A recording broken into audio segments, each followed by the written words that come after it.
अगर कृष्णा की तंत्र उपासना करी तो जैसे हमने कहा कि नेचर आ जाता है उनका, हाँ, तो आप उनकी तरह बन जाते, एक तरह से वो डिपेंड कर रहा है कि Krishna is one of the most complicated देवतास। क्योंकि अलग अलग रूप है। उनका बहुत बड़ा रूप है। उनका ज्यादातर पूजा जो होता है नॉर्थ में वो है कि राधा कृष्ण स्वरूप में जो होता है उनका, और वृंदावन में है इत्यादि भगवान का जो रूप है that is very bliss oriented. Krishna में वो जो आनंद का है, आनंद घना ये शब्द यूज होता है कृष्ण के ऊपर, उसमें एकदम ब्लिस का कंटेंट होता है। वो चीज आप में आ जाएगा और फिर आपको बहुत मस्त रहेंगे, आपको दुनिया आप जाए बाहर में वही आता है, भगवान का वो स्वरूप है। लेकिन वही जो कुरुक्षेत्र में आता है वो स्वरूप भगवान का अलग है। ठीक है, और तो he is capable of all this various things. और हाँ, अगर आपका एंड ही इज इनफैक्ट एक, कृष्ण भगवान मेरे हिसाब से वो ऐसे देवता है जो सबसे ज्यादा टेस्ट करते हैं। आपके मेंटर की तरह है। पर वो उनका टेस्टिंग कुछ अलग ही लेवल का होता है। ठीक है, आपका लाइफ में पूरा जो है टोर्नाडो बना देगा वो पहले।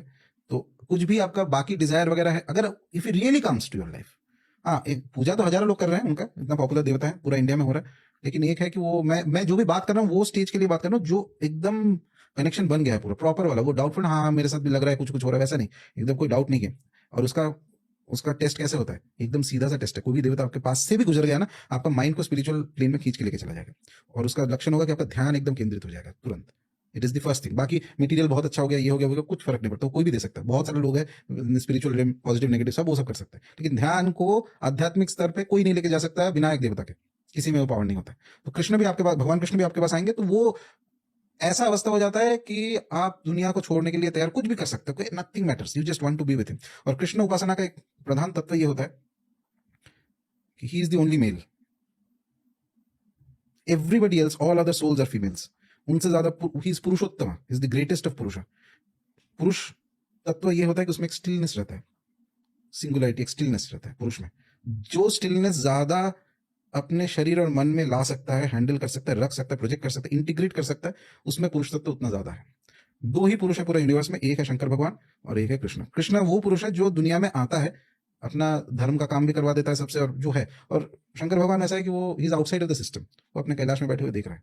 ठीक है, बट पुरुष तत्व इन दोनों में सबसे, यही दो पुरुषोत्तम है। पुरुषोत्तम मीन्स पुरुष में सबसे उत्तम पुरुष, ऊपर कोई नहीं है। फर्क क्या है दोनों में? ये तो सबसे पहला फर्क है कि एक तो ट्रू नेचर जो है भगवान शंकर भगवान का, वो थोड़ा सा जैसे कि is like a little out of the system, वो डायरेक्टली आना नहीं चाहते हैं यहाँ पे। और आइकोनोग्राफी से भी वही दिखता है हम लोगों को। आइकोनोग्राफी में चित्र जो भगवान का, उनका जो नेचर और जो आइडिया आता है, जैसे कि कैलाश में बैठे रहते हैं, कोपिन पहन के बैठे रहते हैं, इतना ठंड में बैठे रहते हैं, तपस्या किए जा रहे हैं, या स्मशान में बैठे रहते हैं। ठीक है, जहाँ पे स्मशान क्या, जहाँ पे आपका लाइफ खत्म हो रहा है ना, सब कुछ वहाँ पे कुछ नहीं है, तो वहाँ पे वो बैठे रहते हैं। जब पूरा सोसाइटी के बाहर जो जगह है वहाँ पे वो बैठना पसंद करते हैं।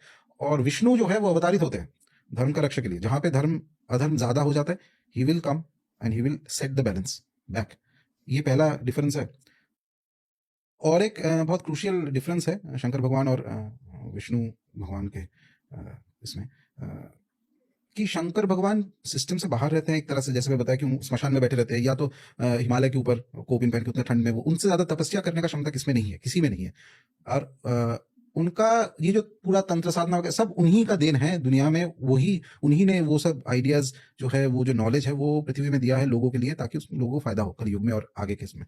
एक ये है। दूसरा है कि उनका तपस्या जो भी करता है, अगर उनको प्रसन्न किया जा सकता है, तो चाहे आप पॉजिटिव हो या नेगेटिव हो फंडामेंटली, फिर भी वो आपको ब्लेसिंग दे देंगे। भोलेनाथ। भोलेनाथ एक तरह से। ठीक है, एक तरह से। हाँ, इसमें इंटरेस्टिंग ये है कि उनका वो समाधि में रहते हैं 24/7, लेकिन हमारे तरह समाधि नहीं। एवरेज ह्यूमन बीइंग का समाधि ये होता है कि समाधि अवस्था में अगर ध्यान में चले जाते हो आप, तो पूरा दुनिया आपके लिए खत्म हो जाएगा, आपका शरीर भी खत्म हो जाएगा, एक अलग अवस्था है। और उसमें आप एंट्री ले लेते हो तो उसके बाद घंटों घंटों बैठे रहो, कुछ फर्क नहीं पड़ता है। अलग अलग होता है लोगों को, जिन्होंने ये एक्सपीरियंस किया है। लेकिन उनका समाधि अलग है, वो भी एकदम डेप्थ में जाते हैं, लेकिन इज अवेयर ऑफ एवरीथिंग। पूरा दुनिया में क्या हो रहा है सब चीज के बारे में उनका नॉलेज है। इस भगवान है, शंकर भगवान है। लेकिन कोई भी कुछ मांगते हैं, असुर भी मांगते हैं, तो वो ब्लेसिंग दे देते हैं। और इनफैक्ट मेनी स्टोरीज शास्त्र में ऐसा भी आता है कि वो कहीं ना कहीं किसी को ब्लेसिंग दे दी, उसके बाद वही ब्लेसिंग से वो बहुत पावरफुल हो जाता है, सबको डिफीट कर देता है, करके वो हजारों साल तक वो रेन कर रहा है, सब देवताओं को उसने डिफीट कर दिया। जो नॉर्मल देवता है, जो इंद्र वगैरह इत्यादि, सबको डिफीट करके फिर धीरे धीरे उसको लगता है कि बहुत ईगो हो गया, कि मैं तो आई एम अनकॉन्करेबल। और फिर जाके कुछ एक ऐसा गलती करता है, ताकि खुद शंकर भगवान को, या जो ये त्रिमूर्ति शंकर भगवान, विष्णु भगवान या भगवती, इन तीनों को आना पड़ता है फील्ड में, और फिर असुर का संहार हो जाता है। ठीक है, डेथ। ये विष्णु भगवान का है कि मोर और लेस वो कभी असुरों को वरदान नहीं देते। जो वो इसीलिए एक कारण भी है कि धर्म का प्रधान देवता एक तरह से माना जाए तो ज्यादा पॉपुलैरिटी में भी, और पॉपुलैरिटी की बात नहीं कर रहा हूँ, ये फिर गलत लोग मीनिंग इसमें ले लेगा, वो शैव विष्णु फाइटिंग में नहीं जाना है। I admire both of them very much and but वो उनका ब्लेसिंग नॉर्मली अधर्म जिसका है उसमें नहीं आता है, ठीक है, जो अधर्म के रास्ते में है या कहीं भी अंदर वाइब्रेशन है अधर्म का, उनको ब्लेसिंग नहीं देते। And is very intelligent in giving the blessings, and he is a master.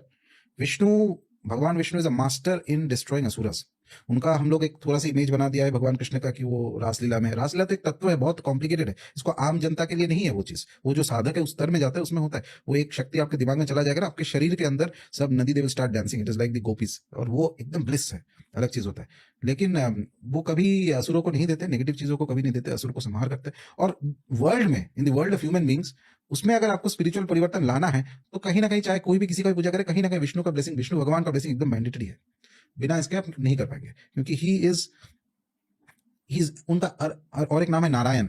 Narayan शब्द में ही इसका आंसर है, नर प्लस आयन। आयन मीन्स जो पाथ है, नर means human being. Human being को जिस रास्ते से जाना है उसी रास्ते का गोल है नारायण, एक तरह से, ठीक है। तो और स्पिरिचुअल एंगल में देखा जाए, इंटरनल स्पिरिचुअलिटी में देखा जाए, तंत्र के हिसाब से, तो विष्णु भगवान का जो एक्चुअल साधना, उनका जो एक्सपीरियंस है, एक व्यक्ति को तभी आता है जब कुंडलिनी अनाहत और ऊपर जाता है, उसके पहले नहीं आएगा। अर्थात आपके जो नीचे वाला चक्र है ना, ये 3 का पहले मूलाधार है, स्वादिष्ठान है, मणिपुर है, सब गड़बड़ इसी में है। अच्छा भी बुरा भी सब है, जितना असुर से लेके जितना ये है, सब एवरीथिंग इज इन दिस 3, ठीक है। तो वो तो उस तीनों में तो देते ही नहीं है ब्लेसिंग। आप ये ट्रांसेंड करके ऊपर अनाहत तक पहुंचेंगे, then only you have direct communion with him. वो he is going to come, आपके जीवन में आएंगे और फिर आपका स्पिरिचुअल प्रोग्रेस होता रहे। बेसिकली आदमी को संत बना देगा, एकदम सिंपल बात है। वो यही चाहते हैं। वो अगर किसी के लाइफ में आए ना, तो ऐसा अवस्था करेगा कि बाद में आपके पास कुछ नहीं रहेगा सिवाय उनके। That is his philosophy in life, एकदम स्ट्रेट फॉरवर्ड। तो मुझे एग्जाम पास होना है, ये होना है, वो होना है, अच्छी बात है, आपका ग्रह दशा अच्छा होगा, पास हो जाएंगे, लेकिन उनको फर्क नहीं पड़ता सब चीज से। That is one thing. और उनके अवतार का जो पूजा होता है वो ज्यादा जल्दी रिजल्ट देता है। पारा विष्णु जिसको कहा जाता है वैष्णव तत्व में, जो हाईएस्ट फॉर्म ऑफ विष्णु, उनका सिद्धि मिलना असंभव है, क्योंकि वो आएंगे ही नहीं जब तक वो एक व्यक्ति के लिए नहीं है। वो जहां पे धर्म अधर्म का बैलेंस एकदम बिगड़ गया, तभी वो अवतारित होंगे। और वो उस समय पे कोई कॉल करे या ना करे, कुछ फर्क नहीं पड़ता। और गीता में यही भगवान बोल रहे हैं कि जब साधु लोग जो है उनको त्रास दिया जाता है, उनका उनका प्रॉब्लम, अधर्म उनके ऊपर ज्यादा पावरफुल हो जाता है, एक ओवरऑल बैलेंस बिगड़ गया, एक आध जन के लिए नहीं, पूरा वर्ल्ड में। दैट इज व्हेन वो, आप फिर बुलाइए ना बोले, वो आएंगे ही और आके पूरा चीज जो है पूरा रेवोल्यूशन कर देंगे। राम जी की तांत्रिक पूजा होती है? तांत्रिक पूजा इन द सेंस कि तंत्र में उनका मंत्र है, हनुमान जी का है, कृष्ण का है, कृष्ण भगवान का है, राधा का है, सब है। श्री राम का? श्री राम का भी है, एकदम है, बहुत सारे मंत्र है, तांत्रिक मंत्र है, तांत्रिक मंत्र। लेकिन हाँ, ये जो है पूजा दक्षिणाचार पद्धति में होगा। दक्षिणाचार मतलब तंत्र में 2 बेसिक आचार है, वामाचार जहाँ पे आप पंचमकर आप लाते हो, मीट वगैरह इत्यादि, वो सब नहीं आएगा इस पूजा में। दक्षिणाचार में जहाँ पे आप ये सब नहीं यूज होता है, बाकी तंत्र के बाकी सब चीज अलाउड है, मंत्र वगैरह, न्यास इत्यादि, बैठने का तरीका, आचमन, सब कुछ है।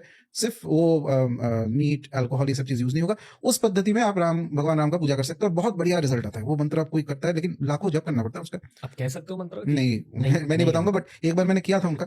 It is very beautiful. Okay. It is extremely powerful. Okay. ऐसे भी आप अगर कुछ ना जानते ना, उनका पूजा तो एक तरह से उतना कठिन भी नहीं है। तंत्र छोड़ दिए, तंत्र तो एक ये हो गया मंत्र का, ये इत्यादि। जैसे अगर कोई सिर्फ राम नाम ही जप करता रहता है, और बट यही है कि इंटेंसिटी करना पड़ेगा। 5 मिनट दिन में करने से कुछ नहीं होने वाला है। आप अगेन, क्योंकि योर पॉडकास्ट हजारों लाखों लोग देखते हैं, तो अपना बेस्ट है कि कोई गुरु या मेंटर से पहले पूछ लो, क्योंकि सबका स्तर एक नहीं है। जो मैं बता रहा हूँ एक लेवल के लिए है, जो जिनको वो लेवल नहीं है, वो अगर कोशिश करे तो शायद कर नहीं पाएगा कुछ, ये इत्यादि। तो कोई अगर वैष्णव साधना बहुत इंटेंसली कर रहा है, उनमें वो कैपेसिटी है, तो 3-4 दिन अगर कोई अपने आप को यू क्लोज योरसेल्फ, ठीक है, या 7 दिन 8 दिन, 1 हफ्ता किसी से मिलना नहीं है, खाना एकदम सात्विक, सात्विक मतलब लाइट, वेजिटेरियन भी नहीं। मैं बोल रहा हूँ कि वो जैसे प्रसाद है, नैवेद्यम टाइप का खाना होता है ना, वो एकदम लाइटेस्ट ऑफ द फूड। और ज्यादा से ज्यादा आपका स्टमक 1/2 या 3/4 से ज्यादा नहीं भरा होना चाहिए। ये बहुत ज्यादा इंपॉर्टेंट है बाय द वे। खाने में बहुत लोगों का लगता है कि वेज नॉन वेज का वो तो अपना जगह है, ज्यादा इंपॉर्टेंस ये होता है कि खाना आप कम खाइए, जितना आपका अगर साधना करना है, जितना आपका पेट भरता है ना, उसका 1/2 या 3/4 से ज्यादा नहीं। पहला 3-4 दिन प्रॉब्लम होगा, उसके बाद एडजस्ट हो जाएगा। बेसिकली जितना आपका साधना गहराई में जाएगा, खाना कम होता जाएगा। ये पहला नियम है, क्योंकि एनर्जी आपको प्राणिक शक्ति और मंत्र से आ रहा है, आपको खाना नहीं खाने का जरूरत है, ठीक है। ये एकदम सबको, ये तो एनीबडी हु ट्राइज देखेगा सबको, कोई भी देवता का कीजिए। तो 7 डेज आप किसी से मत मिलिए, ब्रह्मचर्य रखना है, इंपॉर्टेंट है बहुत। खाना एकदम कम खाइए, बाकी किसी से मुलाकात नहीं करना है, और राम नाम, सिर्फ राम नाम जप करते रहिए, hours and hours. It is a अलग ही feeling, it's a different feeling. ये वीडियो से आपने कुछ सीखा ना? बाकी के वीडियोस भी देखिए, बहुत तगड़े वीडियोस होते हैं टीआरएस क्लिप्स हिंदी पर। आपको बस चैनल को एक्सप्लोर करना है, ये वाली प्लेलिस्ट देख लीजिए, आपके लिए बनाई है वो।